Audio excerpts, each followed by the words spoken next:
여러분 안녕하세요. 오늘은 1장 정보통신의 개요를 같이 보도록 하겠습니다.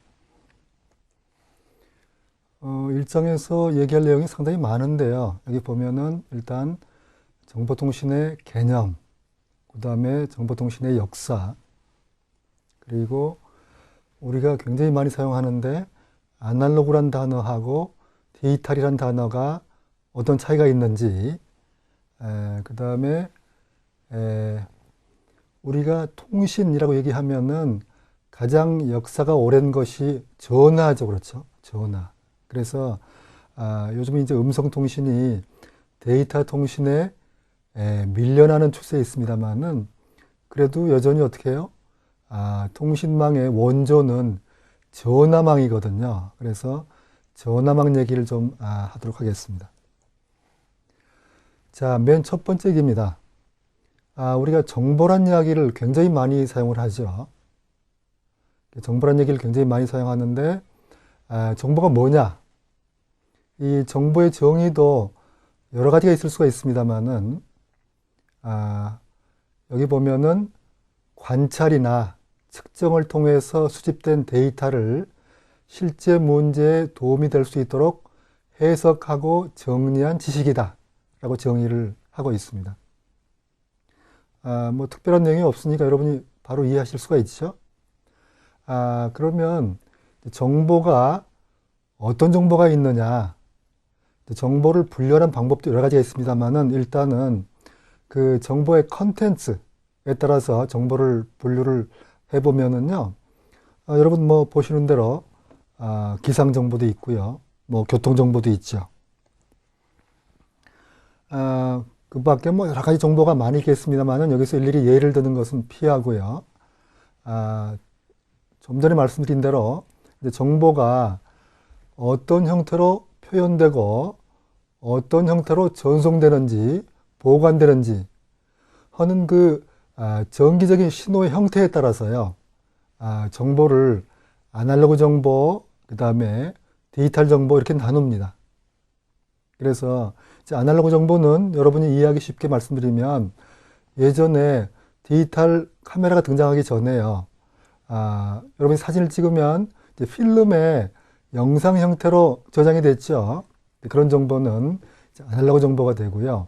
그 다음에 지금은 이제 레코드 음반을 듣는 사람이 별로 없습니다만은 그 레코드 음반에 저장되어 있는 음성, 음향, 음악 이런 것들이 이제 아날로그 정보의 이해가 되겠습니다.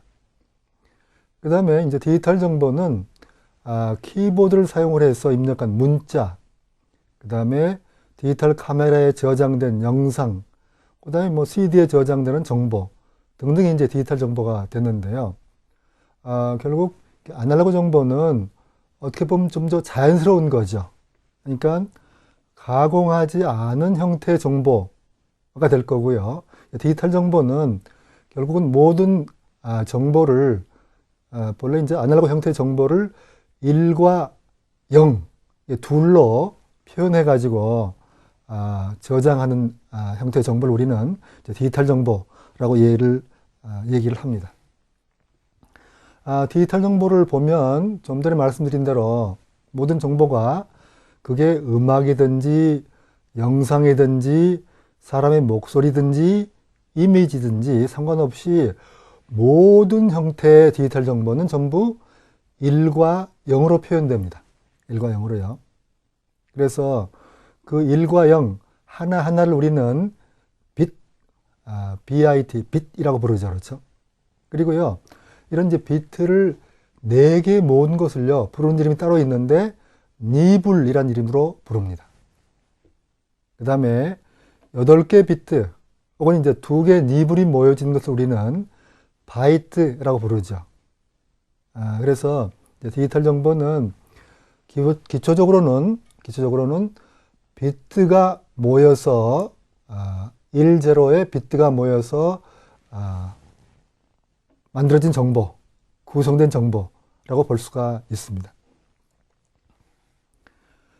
그 다음에 이미지 정보가 있는데요. 이제 이미지 정보도 결국 디지털로 저장을 하게 되면 이미지를요.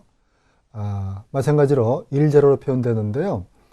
이제 이미지 정보는 우리가 카메라를 가지고 어떤 장면을 찍게 되면 그게 이제 이미지 정보죠. 이미지 정보인데 이미지 정보가 만들어지는 과정을 보면은요.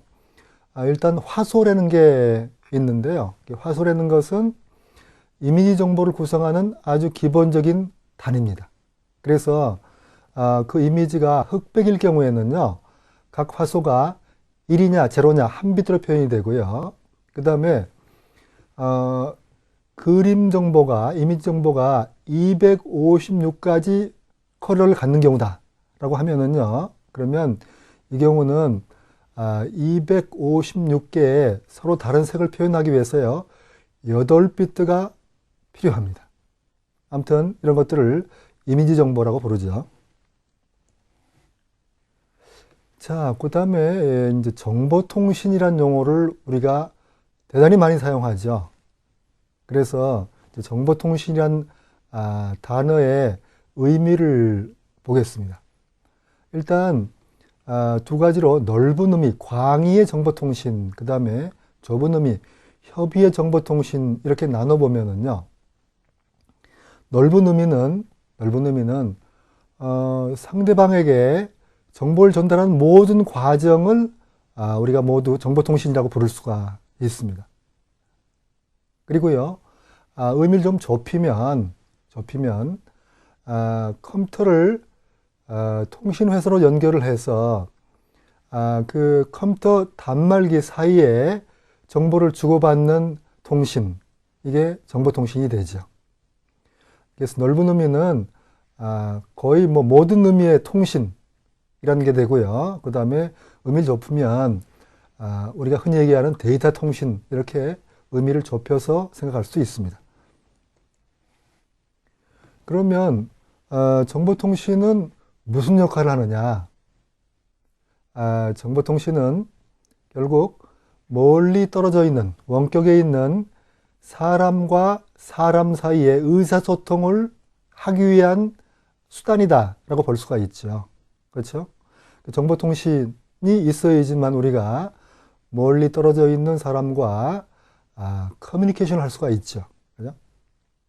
그래서 생활에 필요한 정보 등을 아주 빠르게 주고받고 함으로써 예를 들면 뭐 상품 유통을 효율적으로 이루어지게 한다라는 장점도 있을 수가 있고요. 그 다음에 당연히 시간과 거리의 제약을 극복하게 해주죠. 예전에는요, 여러분 아마 잘 모르실 텐데, 뭐 미국에 가 있는 사람하고 어떤 소식을 주고받으려고 하면은 국제전화가 있던 시절도요, 요금이 너무 비싸서 국제전화 함부로 할 수 없었죠. 아니면 이제 편지를 주고받는데 편지 주고받게 하게 되면은 어떻게 해요? 가는데 보름, 오는데 보름. 대단히 불편했죠. 상품 거래를 할 적에도 마찬가지겠죠. 그렇죠? 그 다음에 이제 정보통신이 오늘날처럼 이제 발전함으로써 굉장히 용량이 큰 파일을 누구나 공동으로 맘만 먹으면 이용할 수가 있게 되었죠.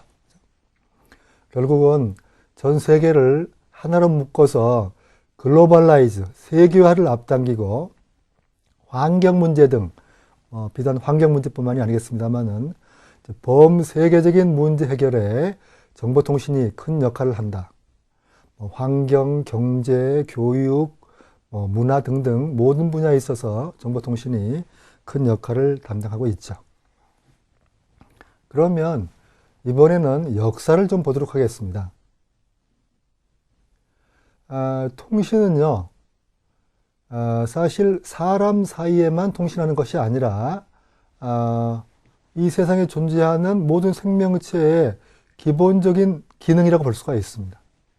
물론 이제 그 통신 형태가 사람하고는 많이 다르고 그 통신하는 정보량이라는 것이 다르고 여러 가지 다른 점이 있습니다만은 기본적으로 생명을 이어나가기 위해서, 영위하기 위해서는 모든 생물체가 통신 기능을 가지고 있다라고 볼 수가 있지요.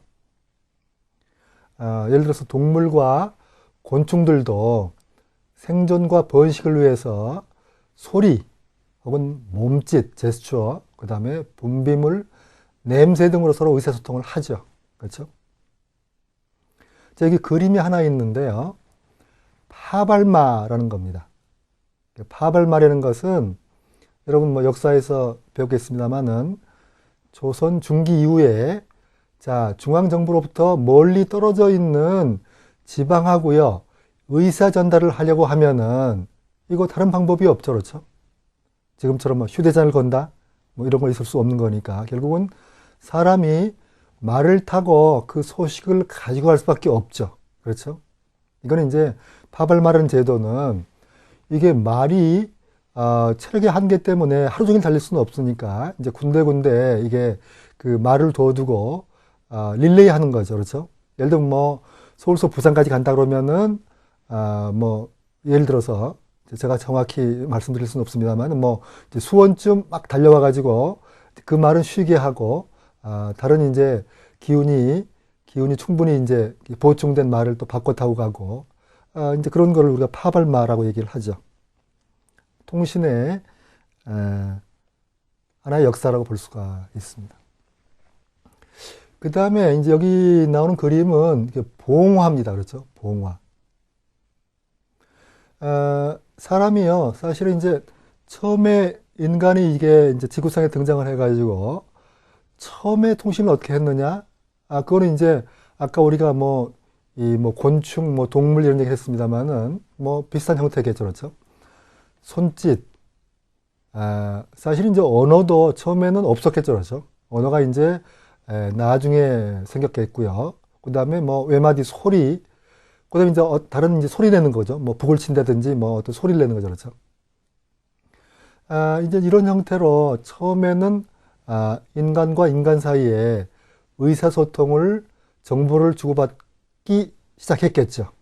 그러다가 이제 사람이 모여서 공동사회가 되는데 이 공동사회가 점점 커지고 그 다음에 영토가 넓어지면 먼 거리까지 통신하는 방법이 필요하죠. 그래서 처음에 이제 등장한 것이 봉화라는 거죠. 봉화는 여러분이 잘 아시는 대로 불을 피워가지고 예를 들면 뭐 적군이 침입이 있었다. 지금 적군이 침입하고 있다. 가까이 왔다. 이런 것들을 이제 봉화 불을 피워서 알리는 거죠. 그 다음에 아까 얘기한 뭐 파발마, 그 다음에 전소구라고 해. 비둘기한테 이게 이제 무슨 메시지를 써서 비둘기가 그걸 운반해서 통신을 하는 이런 거 다 옛날 통신 방식, 통신의 역사라고 볼 수가 있습니다. 이게 이제 그 다음에 통신하는 방법으로 굉장히 중요한 변화가 오는데 문자가 만들어진 거죠. 그렇죠? 문자가. 그래서 문자는 정보를 그 원격지에 전달하는데 유리할 뿐만 아니라 이제 오랜 시간 동안 보관하는데도 문자가 중요한 역할을 하죠. 그러니까 우리가 통신의 역사를 얘기를 할 적에는 문자의 발명을 빠뜨릴 수가 없겠죠.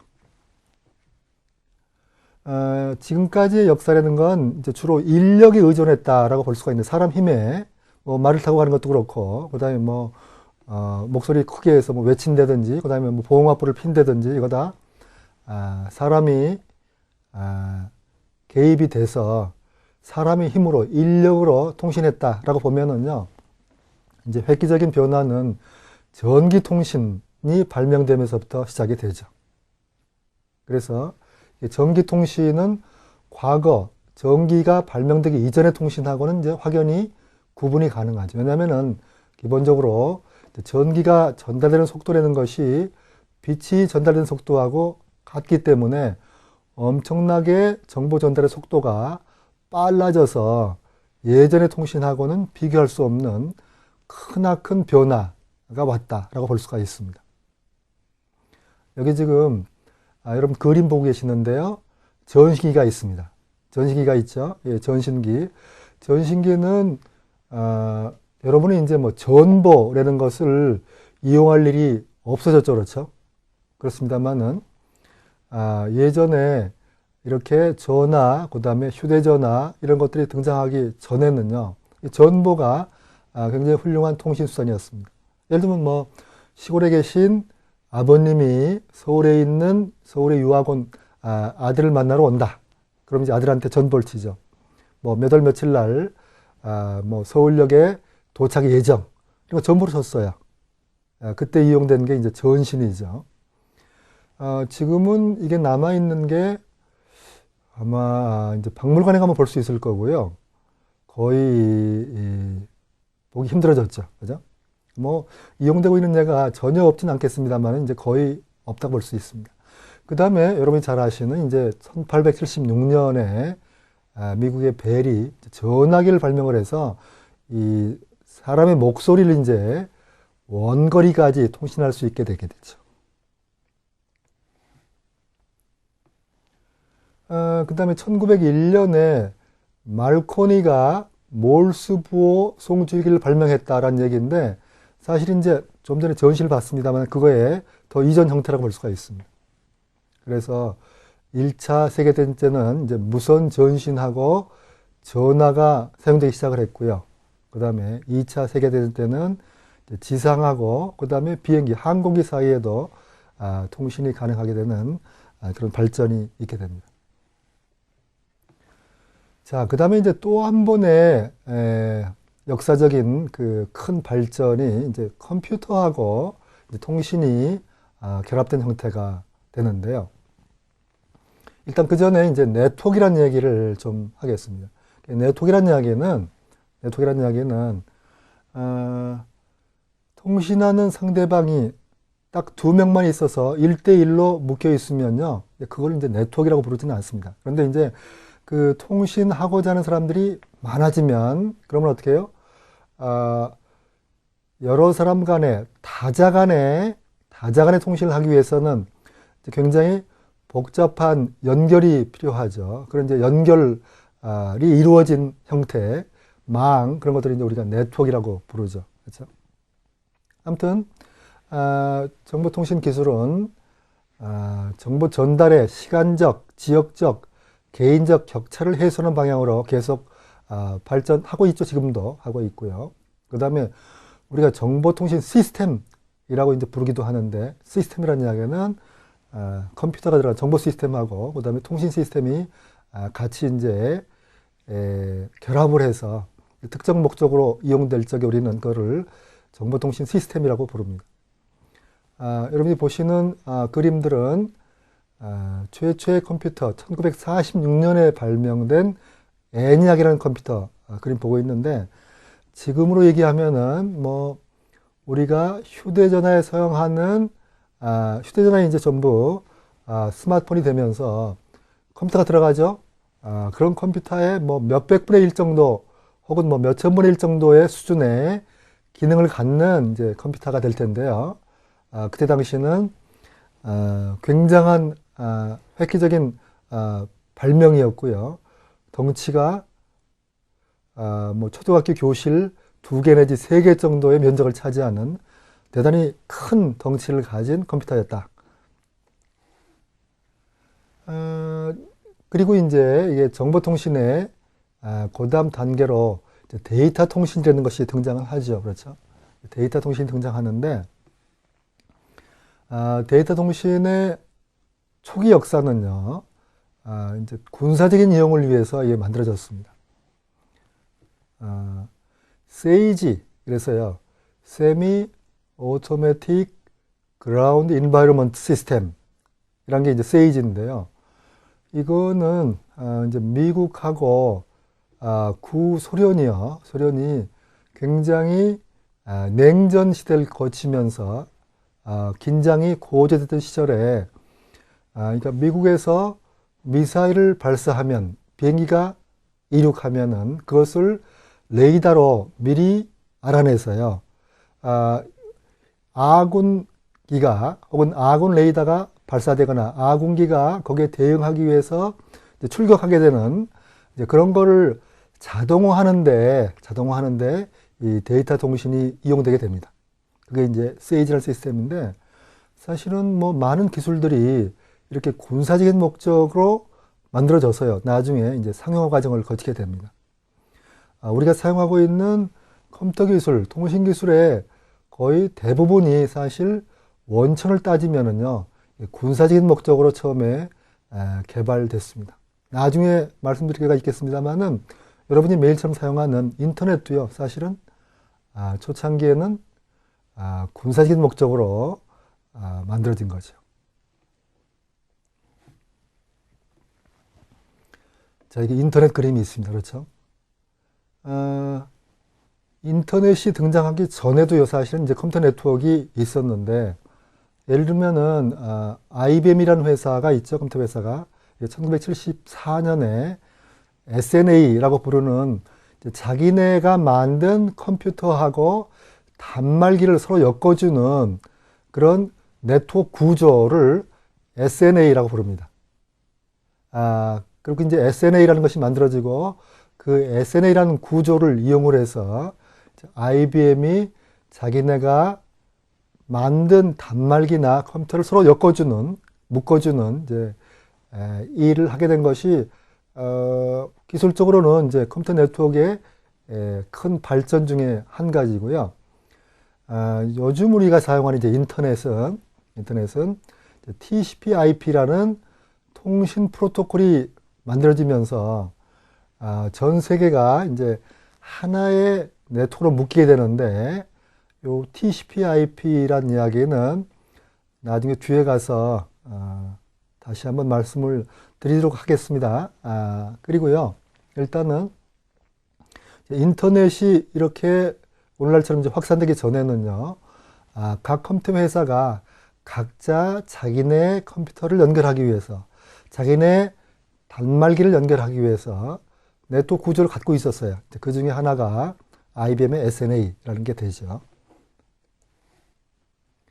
여기 그림이 있습니다. 그러니까 그림이 있는데, 이 그림은 여러분이 참고로 쭉 보시면, 컴퓨터가, 정보통신이 어떻게 쭉 오늘날처럼 발전해 왔는지 하는 발전 단계를 몇 개 중요한 사건을 중심으로 보여주고 있습니다.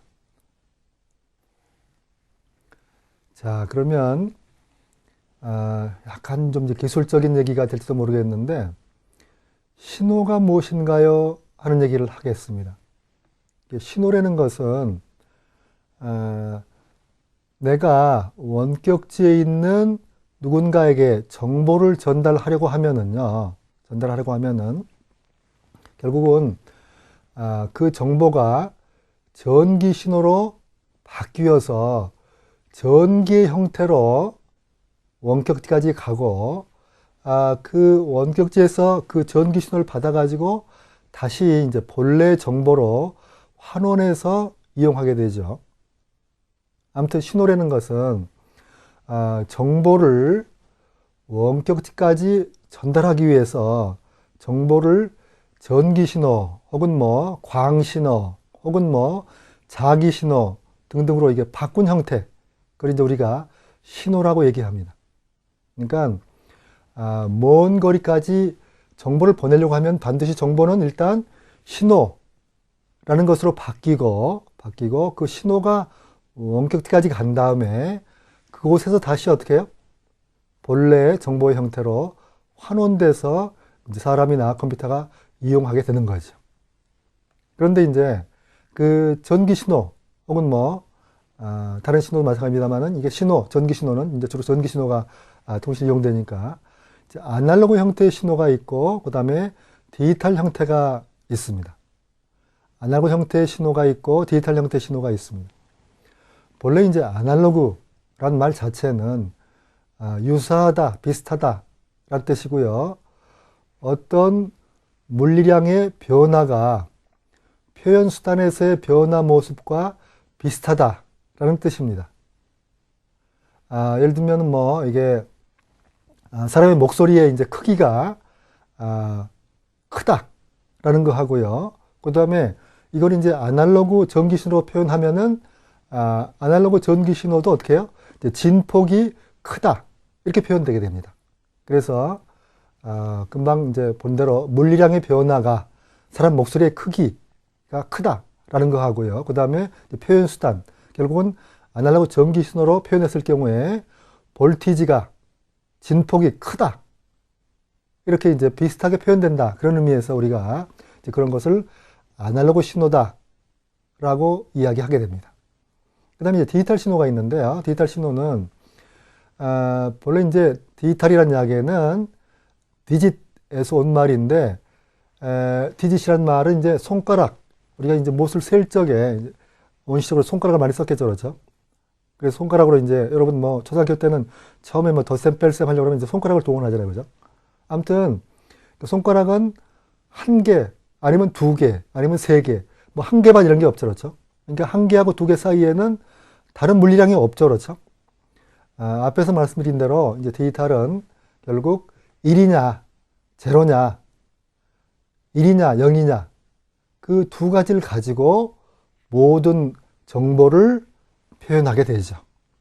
이제 그렇게 표현된 1이냐, 제로냐 라고 표현된 신호를 우리는 디지털 신호다 라고 얘기하게 됩니다.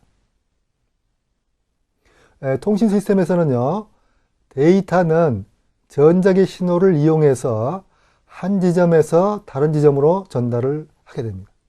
어떤 컴퓨터에서 다른 컴퓨터로, 어떤 PC에서 다른 PC로 데이터가 전달되려고 하면은, 그러면 그 데이터는 결국은 전기 신호로, 이제 예전에는요 아날로그 신호로, 요즘은 디지털 신호로, 전기 신호로 바뀌어져서 그 신호가 전달돼서 결국 수신지에서 받은 쪽에서 그것을 어떤 정보로 해석하게 됩니다.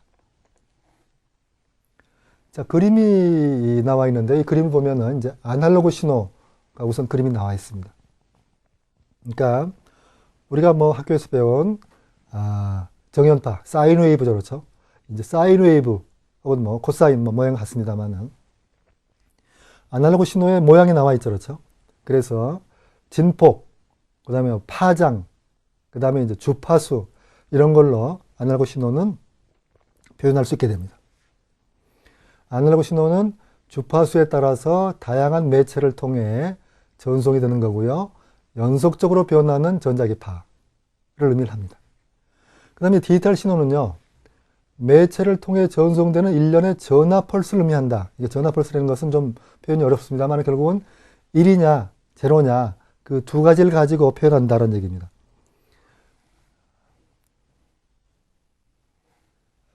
신호는 아까 말씀을 드렸습니다만은 음성이나 영상은 대부분 아날로그 신호를 사용을 해서요, 원격지에 보냈습니다. 초창기에요. 그러니까 소리의 높고 낮음은 주파수의 높고 낮음으로, 그 다음에 소리의 크기, 작기는 사인 웨이브의 진폭의 크기, 작기로 이게 해당이 되죠. 그렇죠? 음향 정보, 뭐 소리죠. 그렇죠? 음향 정보는 연속적인 진폭 값을 갖는 아날로그 신호로서 전송 매체를 통해서 상대방에게 전달되게 되죠. 자, 여기 어떤 사람이 전화를 통해서 얘기를 하고 있으면요, 이 얘기는 여기 나와 있는 아날로그 신호의 모양으로 변해서 전달되게 되죠.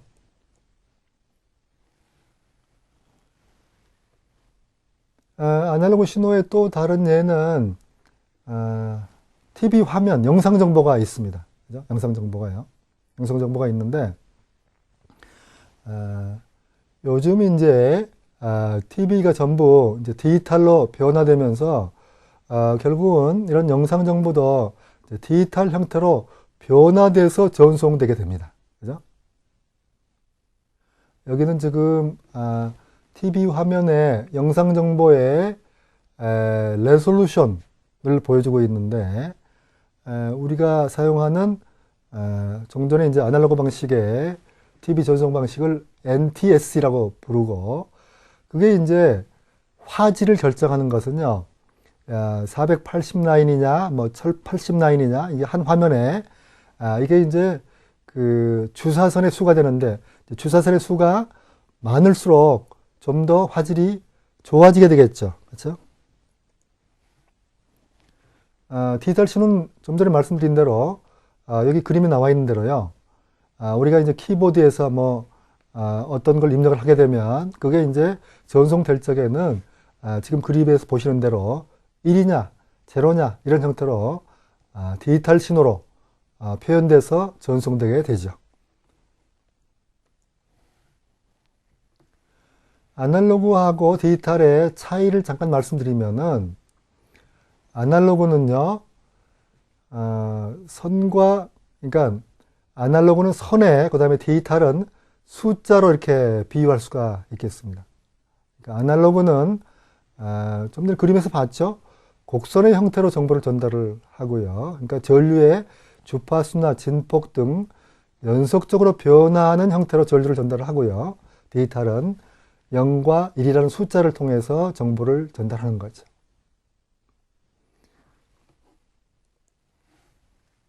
여기 예전에 사용하던 아날로그 시계하고요. 그 다음에 요즘에 전자시계, 디지털 그걸 보여주고 있습니다.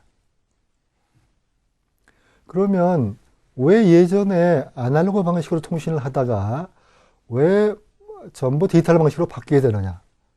전화도 그렇고 음악을 저장하는 방식도 그렇고 TV도 그렇고 전부 이게 디지털로 가는데 디지털로 전송을 하면 무엇이 좋으냐? 결국 우리가 이제 정보를 전송하는 목적을 보면은요, 가능하면 출발지에서의 정보의 모양이 도착지까지 변하지 않고 그대로 가져오는 것이 가장 바람직하겠죠. 그렇죠?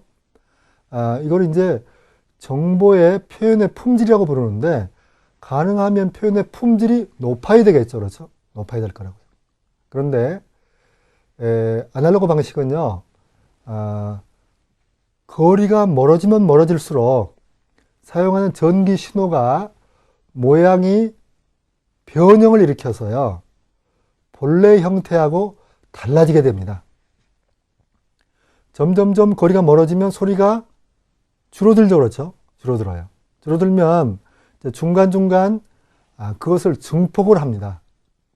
그런데 증폭을 하면은요, 증폭할 적에 이제 기술상 본래 형태 그대로의 모양으로 증폭되지 못하거든요. 그래서 예를 들어서요, 이제 서울에 있는 사람이 부산에 있는 사람하고 전화 통화를 한다라고 하면은요, 맨 처음에 서울에 있는 사람이 얘기한 것이요, 아날로그 전송할 경우에 예를 들면 수원쯤 오면은 목소리가 점점 작아져 가지고 모양이 형태가 변합니다. 사실은 이제 목소리의 크기만 달라지는 것이 아니라 여러 가지가 변형, 왜곡이 일어나거든요. 그래서 예를 들면 수원쯤 와가지고, 사실은 이제 수원이 아니고 더 이제 가까운 거리일 텐데요. 예를 들면 그렇습니다. 수원에 와서 그걸 이제 원래 형태로 복원하는 작업을 합니다. 예를 들면 이제 증폭을 한다 그런 얘기죠.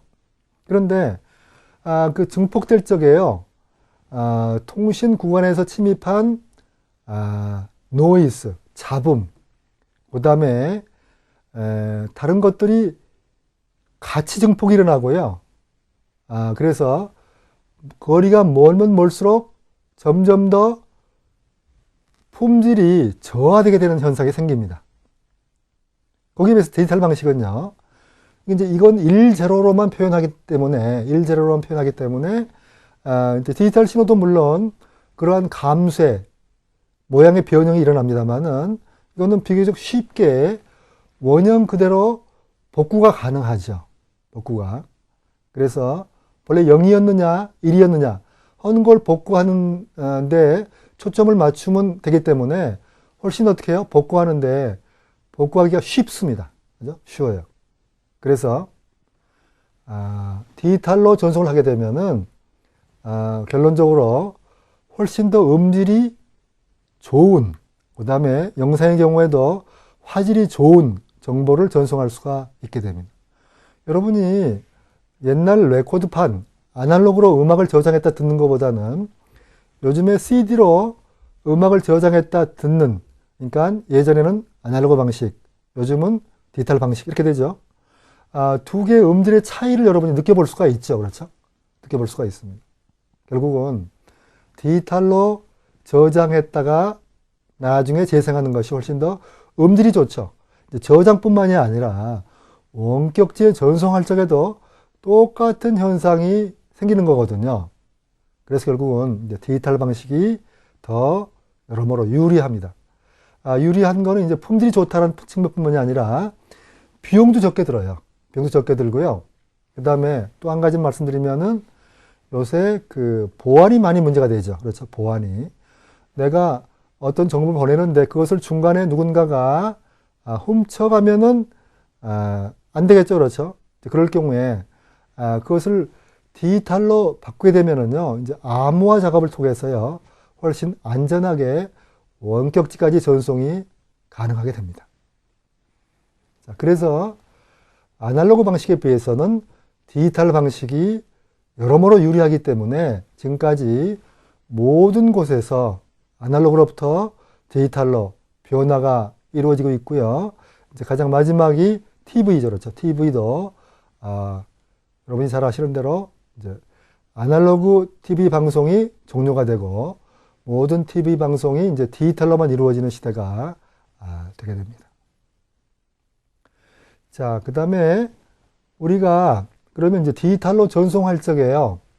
이 전송 속도를 우리가 관심을 갖죠. 최근에는 전송 속도가요, 엄청나게 빨라졌죠. 그렇죠? 엄청나게 빨라졌습니다. 그래서 디지털로 우리가 정보를 전송할 적에 그 전송 속도를 BPS라는 단위로 나타냅니다. 그러니까 BPS라는 단위는 bit per sec. 그래서요, 1초에 몇 개의 비트가 전송되느냐 하는 거죠. 그걸 이제 우리가 BPS라고 얘기를 합니다. 예를 들면은 1메가bps라는 속도가 의미하는 것은 1초에 100만 비트가 전송된다라는 얘기고요. 뭐 1kbps라고 하면은 1초에 1000개의 비트가 전송된다라는 겁니다. 그것이 비트의 모양은 여러분이 아까 봤고요. 그런 비트를 1초에 몇 개 전달하느냐 하는 게 이제 BPS라는 단위입니다. 그런데 이제 통신의 단위에요, 보란 단위가 있습니다. 보란 단위는요, 보란 단위는 약간 의미가 다른데요. 1초에 몇 개의 신호가 변화가 있었나 하는 것을 나타내는 단위를요, 보라고 부릅니다. 보라고 부릅니다. 그래서 BPS라는 단위하고 보란 단위를 구별해서 사용할 필요가 있는데요. 사실 이제 보란 단위는 우리 눈에 직접 보이지는 않으니까요. 여러분은 그냥 뭐 BPS만 알고 있어도 뭐 큰 문제는 없죠. 그렇죠? 우리 집에 초고속 통신회선이 들어와 있는데 속도가 얼마냐? 우리 집은 뭐 100메가다. 우리 집은 뭐 20메가다. 30메가다. 라고 얘기한 적에 단위는 전부 BPS죠. 그렇죠? BPS. 이걸 이제 보로 나타내지는 않습니다. 그런데 이제 보의 경우에는 신호의 변화가 1초에 몇 번 있었느냐 라는 것을 나타내는데, 이거하고 이제 BPS의 단위의 그 차이는요, 보통 한 비트가 하나의 신호로 표현됐을 경우에는 BPS하고 보호 속도가 동일합니다. 동일한데요. 기술이 발전하면서 하나의 신호에 2비트나 3비트를 얹혀서 신호를 전송하게 되면은 BPS 속도가 2배, 3배 이렇게 됩니다. 여기까지만 설명을 드립니다. 더 깊은 얘기는 이제 전자공학적인 지식을 필요로 하니까요. 여기 그림 설명을 하고는 있습니다만은 여러분이 한번 자세히 살펴보시면 BPS하고 그 다음에 보호하고의 차이를 이해하실 수가 있을 것입니다.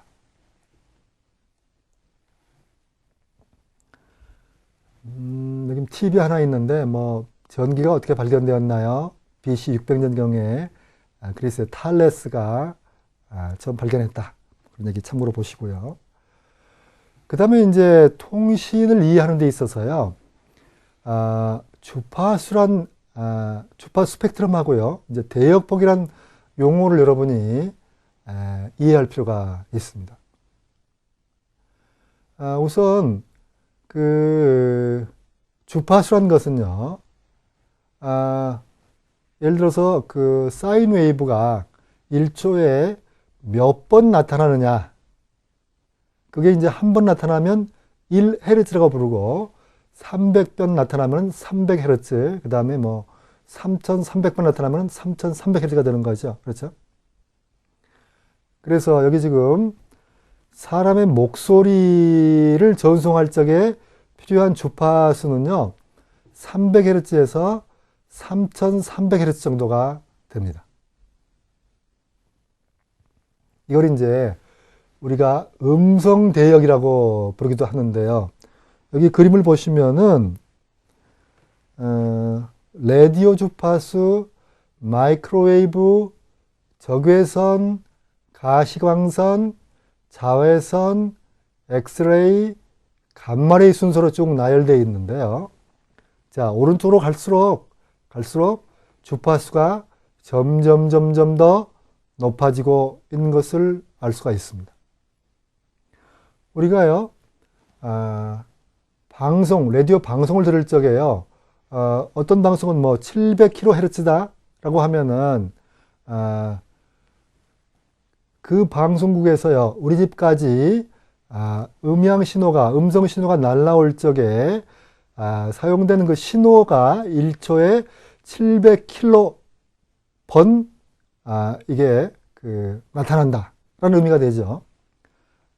그리고 우리가 휴대전화에서 사용하는 주파수는 예를 들면 뭐 800MHz 혹은 뭐 1.2GHz 이렇게 되는데, 그런 것들이 다 주파수를 의미를 하고요.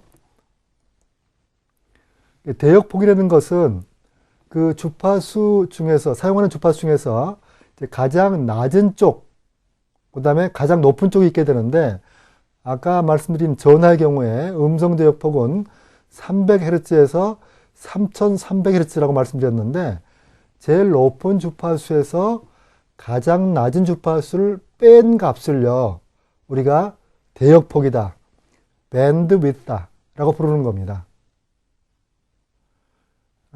대역폭은 다시 한번 말씀드리면은 어떤 신호의 주파수의 상한선에서 하한선 값을 뺀 값이 그 신호의 대역폭이 됩니다. 이 대역폭은 통신에서 굉장히 중요한 의미를 갖는데요. 이 대역폭이 넓으면 넓을수록 어떻게 됩니까? 더 높은 통신 속도를 이용할 수가 있게 됩니다. 그리고 또 한 가지, 통신 속도가 일정하다라고 하면은 더 많은 종류의 신호를 동시에 보낼 수가 있습니다. 예를 들어서요, 사람의 목소리라고 하면은 대역폭이 넓은 곳에서는요, 사람이 10명의 목소리, 100명의 목소리, 1000명의 목소리, 뭐 10,000명의 목소리를 동시에 보낼 수가 있어요. 대역폭이 더 넓어지면. 지금 독일의 아우토반하고 그 다음에 시골길 보여주고 있는데, 마치 이거하고 이게 유사합니다. 그러니까 대역폭이 좁다는 이야기는요, 우리가 도로폭이 좁다는 얘기예요. 도로폭이 좁으면 어떻습니까? 차가 빨리 달릴 수 있어요? 차가 빨리 달릴 수가 없죠. 대역폭이 넓어지만 차가 빨리 달릴 수가 있고요. 대역폭이 넓으면 동시에 몇 대의 차가 동시에 달릴 수도 있죠. 그렇죠? 의미가 통신에서 얘기하는 대역폭하고요. 그 다음에 우리가 도로의 넓이, 도로폭하고요. 의미가 아주 유사합니다.